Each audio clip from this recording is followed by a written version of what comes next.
Intens Misa pada sore hari ini dipersembahkan kepada Tuhan. Yang pertama, ucapan syukur atas hari ulang tahun Stefani Elizabeth Sambuaga. Yang kedua, mohon rahmat Tuhan untuk kesembuhan Romo Sumarno yang tadi pagi memimpin misa di Paroki Ngagel terjatuh dan sekarang dirawat di Rumah Sakit RKZ Surabaya. Semoga segera pulih sehat seperti sedia kala. Yang ketiga, mohon kedamaian kekal bagi jiwa Ibu Tri Endang Sejati yang dipanggil Tuhan 2 tahun yang lalu. Semoga karena kerahman Allah ia diampuni dosa-dosanya dan diperkenankan hidup kekal bersama para kudus di surga. Dalam nama Bapa dan Putra dan Roh Kudus. Semoga rahmat Tuhan kita Yesus Kristus, cinta kasih Allah dan persekutuan Roh Kudus bersamamu. Dan bersama rohmu. Segala sesuatu yang Engkau perbuat atas kami ya Tuhan, telah Engkau putuskan dengan benar, sebab kami telah berdosa terhadap-Mu dan tidak mematuhi perintah-perintah-Mu. Tetapi muliakanlah nama-Mu, dan perlakukanlah kami seturut besarnya belas kasih-Mu. Saudara-saudari, kita memasuki hari Minggu biasa yang ke-26. Seorang pengikut Yesus yang sejati mesti hidup membuka diri atas berbagai karya Tuhan. Ia hidup dalam semangat berbagi, seperti juga Yesus yang dipecah dan dibagi demi keselamatan semua orang. Namun demikian, ia juga harus menyadari bahwa kendati telah menjadi pengikut Kristus, ia tetap bisa menjadi batu sandungan bagi sesamanya karena tingkah lakunya yang tidak baik. Mengusahakan diri untuk berada dalam kesadaran selalu baik harus juga mengandalkan kemurahan Allah. Layaklah bila dalam Ekaristi ini kita pun meminta rahmat kekuatan melalui tubuh dan darahnya yang senantiasa menjadi jaminan selamat kita. Menyadari kelemahan kita, mari kita akui kita orang berdosa, kita mohon ampun supaya kita diperkenankan untuk merayakan peristiwa yang menyelamatkan ini. Saya mengaku kepada Allah yang Maha Kuasa dan kepada saudara sekalian bahwa saya telah berdosa dengan pikiran dan perkataan, dengan perbuatan dan kelalaian. Saya berdosa, saya sungguh berdosa. Oleh sebab itu saya mohon kepada Santa Perawan Maria, kepada para malaikat dan orang kudus, dan kepada saudara sekalian, supaya mendoakan saya pada Allah Tuhan kita. Semoga Allah yang Maha Kuasa mengasihani kita, mengampuni dosa kita, dan menghantar kita ke hidup yang kekal.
kemuliaan kepada Allah di surga.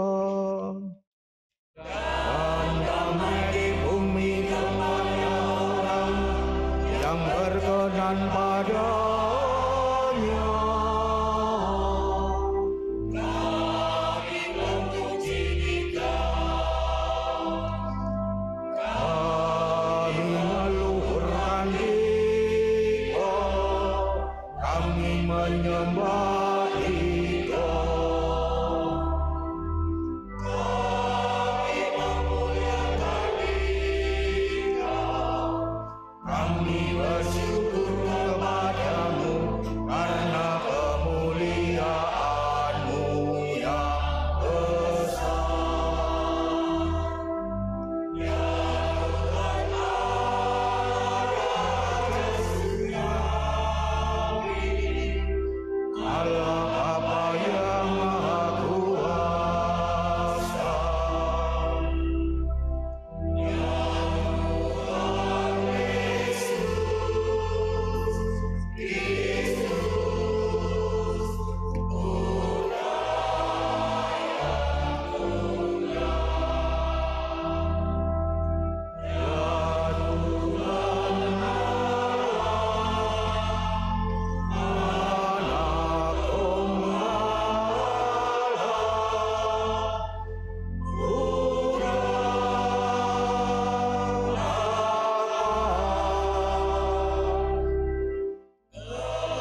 Engkau yang menghapus dosa dunia, kasihanilah kami.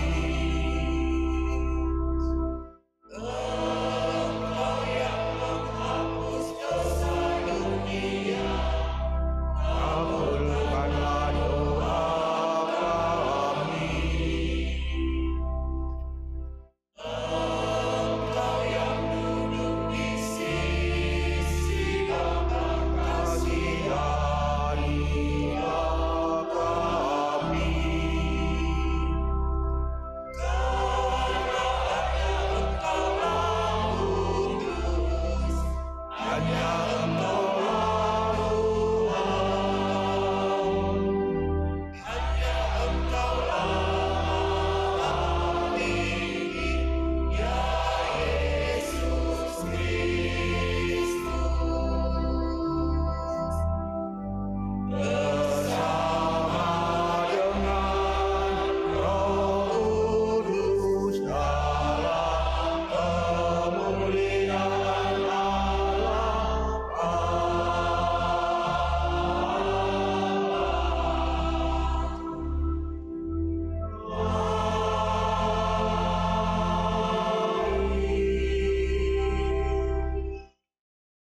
Marilah kita berdoa. Ya Allah, Engkau selalu memberi kesempatan kepada kami untuk berbuat baik.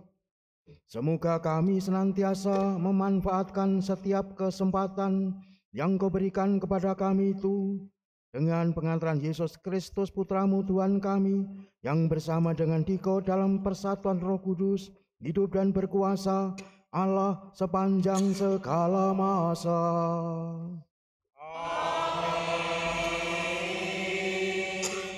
Marilah kita mendengarkan sabda Tuhan.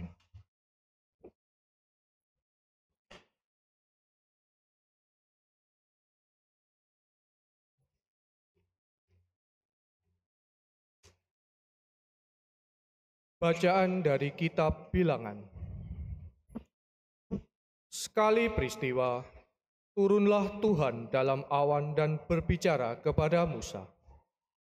Kemudian diambilnya sebagian dari roh yang ada pada Musa dan ditaruhnya atas ke-70 tua-tua Israel.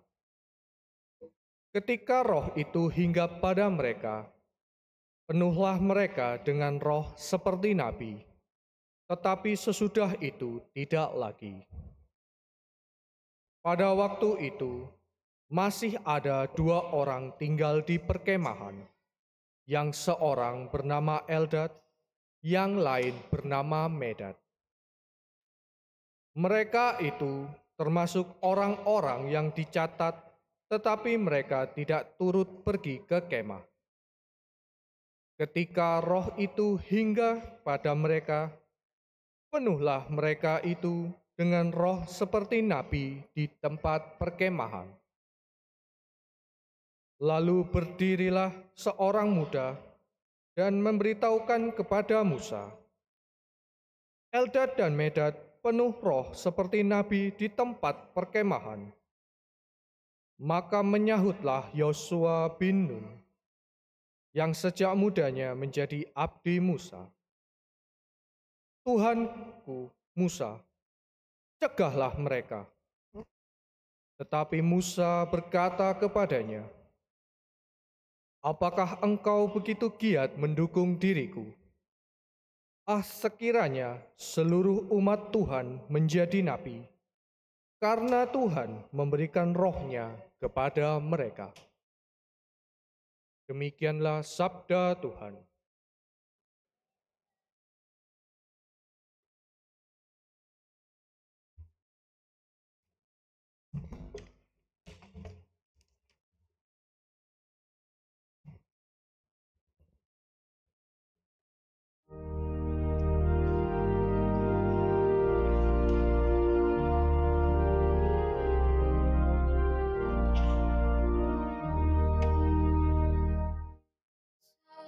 Sabdamu ya Tuhan adalah roh dan kehidupan. Sabdamu ya Tuhan adalah roh dan kehidupan.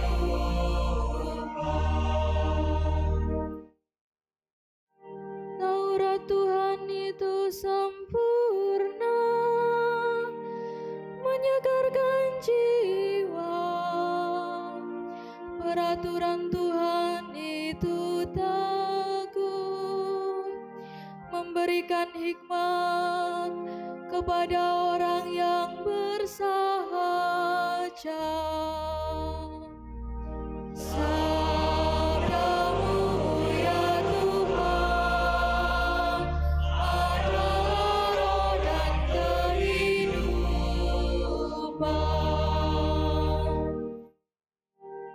Takut akan Tuhan itu suci, tetap untuk selama-lamanya. Hukum-hukum Tuhan itu benar, adil semuanya. Sabdamu ya Tuhan adalah roh dan kehidupan.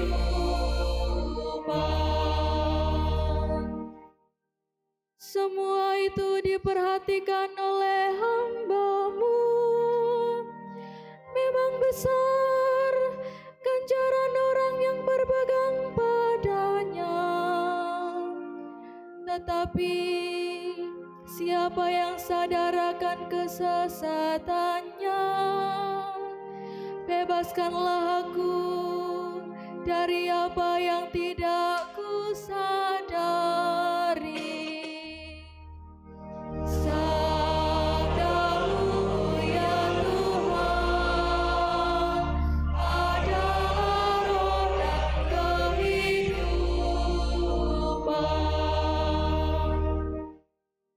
Lindungilah pula hamba-Mu terhadap orang congkak. Jangan sampai aku dikuasai olehnya. Maka aku akan menjadi tak bercela dan bebas dari pelanggaran besar. Sabdamu ya Tuhan adalah roh dan kehidupan.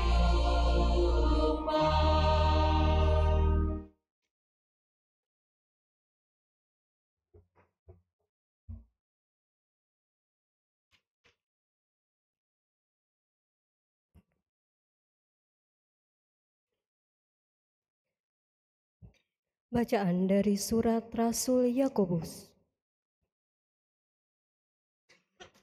Hai kamu, orang-orang kaya, menangis dan merataplah atas sengsara yang akan menimpa kamu. Kekayaanmu sudah membusuk, dan pakaianmu sudah dimakan ngengat. Emas dan perakmu sudah berkarat, dan karatnya akan menjadi kesaksian terhadap kamu, dan akan memakan dagingmu seperti api. Kamu telah mengumpulkan harta pada hari-hari yang sedang berakhir. Sesungguhnya telah terdengar teriakan besar, karena kamu telah menahan upah para buruh yang telah menuai hasil ladangmu, dan keluhan mereka yang menyambit panenmu telah sampai ke telinga Tuhan semesta alam. Kamu telah hidup dalam kemewahan dan berfoya-foya di bumi. Kamu telah memuaskan hatimu sama seperti pada hari penyembelihan.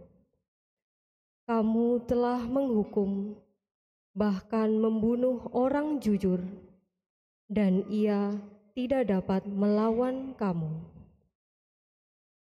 Demikianlah sabda Tuhan.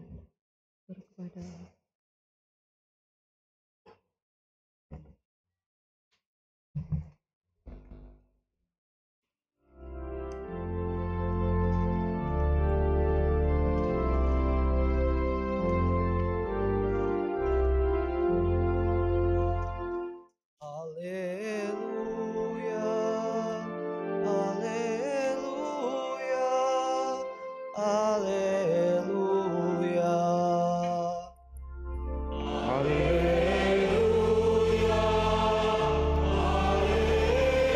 haleluya, haleluya. Firman-Mu adalah kebenaran. Kuduskanlah kami dalam kebenaran. Haleluya, haleluya, haleluya. Tuhan bersamamu.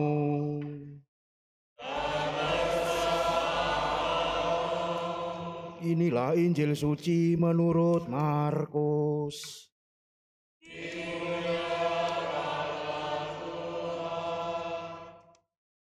Pada suatu hari, Yohanes berkata kepada Yesus, "Guru, kami melihat seseorang yang bukan pengikut kita mengusir setan dalam namamu. Lalu kami cegah dia karena dia bukan pengikut kita." Tetapi Yesus berkata, "Jangan kamu cegah dia, sebab tidak seorang pun yang telah mengadakan mujizat dalam namaku dapat seketika itu juga mengumpat aku. Siapa saja yang tidak melawan kita, ia ada di pihak kita. Sesungguhnya aku berkata kepadamu, siapa saja yang memberi kamu minum secangkir air oleh karena kamu adalah pengikut Kristus, ia tidak akan kehilangan upahnya. Siapa saja yang menyebabkan salah satu dari anak kecil yang percaya kepadaku ini berbuat dosa, lebih baik baginya jika sebuah batu giling diikatkan pada lehernya, lalu ia dibuang ke dalam laut. Jika tanganmu menyebabkan engkau berbuat dosa, penggalah, karena lebih baik engkau masuk ke dalam hidup dengan tangan buntung daripada dengan utuh kedua tanganmu dibuang ke dalam neraka, ke dalam api yang tak terpadamkan. Jika kakimu menyebabkan engkau berbuat dosa, penggalah, karena lebih baik engkau masuk ke dalam hidup dengan timpang daripada dengan utuh kedua kakimu dicampakkan ke dalam neraka. jika matamu menyebabkan engkau berbuat dosa, cungkilah, karena lebih baik bagimu masuk ke dalam kerajaan Allah dengan bermata satu daripada dengan bermata dua dicampakkan ke dalam neraka, di mana ulat-ulatnya tidak mati dan api tidak terpadamkan. Demikianlah sabda Tuhan.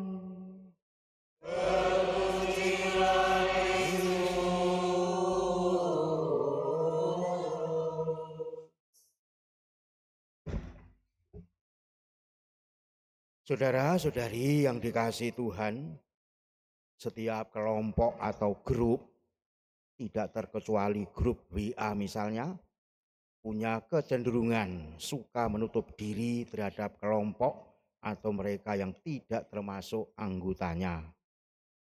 Ketertutupan demikian kadang-kadang sebegitu hebatnya, dalam arti tertutup terhadap pengaruh luar, sehingga tiada sesuatu pun dapat menembus dan masuk ke dalam kelompoknya.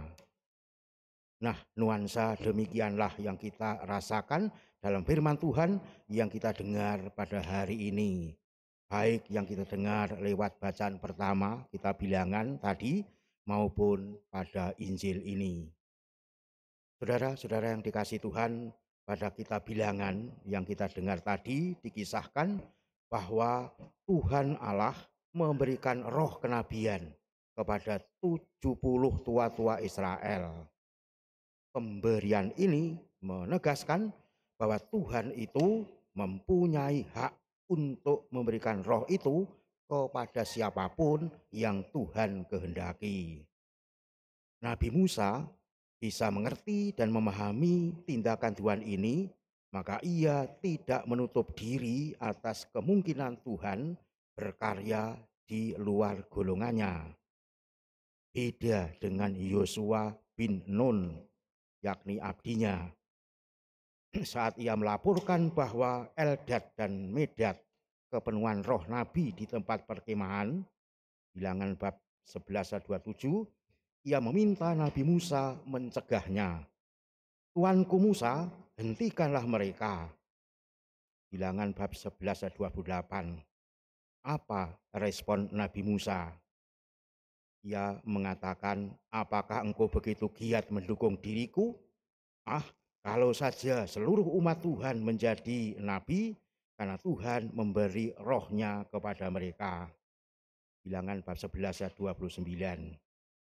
Dengan merespon demikian, Nabi Musa menegaskan bahwa umat Tuhan itu bukan bangsa Israel semata-mata, tetapi juga semua umat manusia yang tinggal di bumi ini. Karenanya ia mendorong umatnya untuk terbuka terhadap karya-karya Allah yang dilaksanakannya dengan segala cara dan lewat siapapun mereka, termasuk juga lewat mereka yang berada di luar bangsa Israel. Meski bangsa Israel adalah bangsa pilihan Allah, itu tidak berarti malah menjadi bangsa yang eksklusif, tertutup, tetapi justru harus menjadi bangsa yang inklusif, terbuka, menerima kebaikan siapapun. Maka mesti mau untuk hidup saling berdampingan dengan penuh damai. Dengan kata lain, harus mau hidup bertenggang rasa, menghormati dan menghargai orang lain, bertoleransi dan rela berbagi dengan sukacita. Kalau istilah Jawa, mau hidup dengan tepo seliro. Itu yang ditegaskan oleh Nabi Musa. Saudara-saudari yang dikasihi Tuhan, pada Injil kita mendapati hal senada dengan pengalaman Yosua bin Nun ini, di mana Yohanes, salah satu dari ke-12 murid Yesus, melaporkan kepada Yesus berkaitan dengan apa yang ia lihat atau alami. Dia mengatakan, "Guru, kami melihat seseorang mengusir setan demi namamu, lalu kami cegah dia karena ia bukan pengikut kita." Markus bab 9 ayat 38. Rupanya Yohanes memiliki pendapat bahwa orang yang bukan pengikut Yesus jangan mencoba-coba mengusir setan dalam nama Yesus. Yohanes ini malah tidak mengatakan pengikutmu ya Yesus guru, tetapi pengikut kita. Jadi Yohanes sungguh-sungguh telah yakin bahwa kelompok pengikut Yesus dalam arti tertentu adalah kelompoknya sendiri saja. Dengan demikian ia sebagai salah satu anggotanya, bahkan kalau zaman sekarang sebagai admin grup WA-nya, merasa punya hak khusus antara lain melarang orang lain menggunakan nama Yesus dalam usaha mengusir setan. Dengan kata lain, ia berpendapat bahwa dirinya memiliki hak membatasi kebebasan bicara dan bertindak bagi orang lain karena tak masuk dalam kelompoknya. Itu yang dimiliki oleh Yohanes. Apa respon Yesus? Jangan kamu cegah dia, sebab tidak seorang pun yang telah mengadakan mujizat demi namaku dapat seketika itu juga mengumpat aku. Siapa yang tidak melawan kita, ia ada di pihak kita. Markus bab 9 ayat 39 sampai 40. Dengan merespon demikian, Yesus menegaskan bahwa perbuatan baik, lebih-lebih dalam nama dirinya, adalah suatu perbuatan mulia karena bermanfaat bagi manusia yang menderita dan yang masih berada dalam kuasa kegelapan atau setan. Kebajikan perbuatan baik itulah yang perlu diperhatikan, sebab perbuatan itu menghasilkan sesuatu yang amat baik, yakni penyembuhan, kesejahteraan, dan kebahagiaan manusia. Maka apa yang menghasilkan keselamatan itu tentunya baik adanya, bukan malah dirintangi atau dicegah. Keselamatan manusia itu lebih penting daripada segala aturan atau hukum, bahkan hukum atau aturan sabat sekalipun. Jadi yang terpenting adalah manusia selamat, bukan hak kelompok tertentu, tidak terkecuali yang merasa diri jadi kelompok dirinya. Itu yang mau ditegaskan Yesus. Saudara-saudara yang dikasihi Tuhan, namun rupanya Yohanes belum mampu berpikir seperti Yesus itu. Maka Yesus dengan segala daya upayanya berusaha membuka hati Yohanes agar mampu memahami, menghargai atau teposliro terhadap orang atau kelompok-kelompok lain yang dirasa tidak sepaham dengannya. Dengan bersabda, siapa yang tidak melawan kita, ia ada di pihak kita. Seorang yang melawan itu berarti bisa memusuhi atau menyerang atau menentang atau berontak atau tidak setuju atau hal-hal yang lain. Banyakkah orang yang melawan pengikut Yesus? Kiranya sulit dijawab. Namun jika pertanyaannya berapa banyak orang yang melawan pengikut Yesus karena dia adalah pengikut Yesus? Jawabannya agak pasti, yakni tidak banyak. Sebab pada hakikatnya setiap manusia itu mencintai kebaikan. Maka dalam rangka berbuat kebaikan, tentu ia akan jarang dibenci orang lain. Saudara-saudara yang dikasihi Tuhan, demikianlah seharusnya pengikut Yesus itu berperilaku. Yesus yakin bahwa banyak orang, juga mereka yang tidak termasuk para pengikutnya, akan berempati, bersimpati dengan para muridnya di bumi ini. Antara lain membantunya dengan 1001 cara di dalam hal-hal kecil. Seperti misalnya memberi secangkir air sejuk. Memberi secangkir air sejuk kepada orang yang sungguh haus dan membutuhkan itu memang jauh lebih berharga daripada memberi setumpuk uang. Saudara-saudara yang dikasihi Tuhan, kritik keras yang dilontarkan oleh Santo Yakobus tadi dalam bacaan kedua terhadap kita yang suka mengumpulkan harta secara egoistis, individualistis, lalu cenderung ke eksklusif pelit. Ia menyatakan, sebab kekayaanmu sudah membusuk dan pakaianmu telah dimakan ngengat, emas dan perakmu sudah berkarat dan karatnya akan menjadi kesaksian terhadap kamu dan akan memakan dagingmu seperti api. Kamu telah menghukum bahkan membunuh orang benar sedangkan ia tidak melawan kamu. Yakobus bab 5 ayat 2 sampai 3 dan 6. Suatu hal yang kita sangat keras. Dinyatakan tadi emas dan perakmu sudah berkarat. Kalau Bapak Ibu mungkin pernah belajar mengenai katakanlah kimia, namanya emas dan perak itu, khususnya emas itu sendiri masuk dalam logam mulia, tidak pernah mungkin berkarat, tapi dinyatakan sudah berkarat. Artinya benar-benar di sini mau menandaskan bahwa mengumpulkan kekayaan hanya demi diri sendiri tidak mungkin menjadi jaminan selamat. Tetapi penjamin selamat tetaplah Tuhan yang Maha Kasih. Itu yang mau ditekankan oleh Santo Yakobus. Saudara-saudari yang dikasihi Tuhan, dengan kritik keras ini, Santo Yakobus mengingatkan kita agar kita sadar bahwa harta yang kita miliki mengandung nilai dan dimensi sosial. Dan setiap kita dipanggil untuk rela berbagi dengan sesama. Padanan semangat berbagi ini, acuannya adalah Tuhan Yesus sendiri yang kita alami dengan jelas di dalam setiap kita mengikuti perayaan Ekaristi Kudus, di mana Ia, Yesus, selalu rela dipecah-pecah dan dibagikan demi keselamatan kita semua manusia. Karenanya, mari kita menjadi murid Yesus yang tidak eksklusif egoistis, tetapi benar-benar inklusif, altruistis, sosial, terbuka dalam berelasi dengan pihak lain manapun, bahkan menghargai talenta dan kehendak baiknya di dalam melakukan kebaikan. Semoga kita menjadi pelopor bagi tumbuh kembangnya hidup dalam kebersamaan dan persaudaraan sejati yang penuh kasih.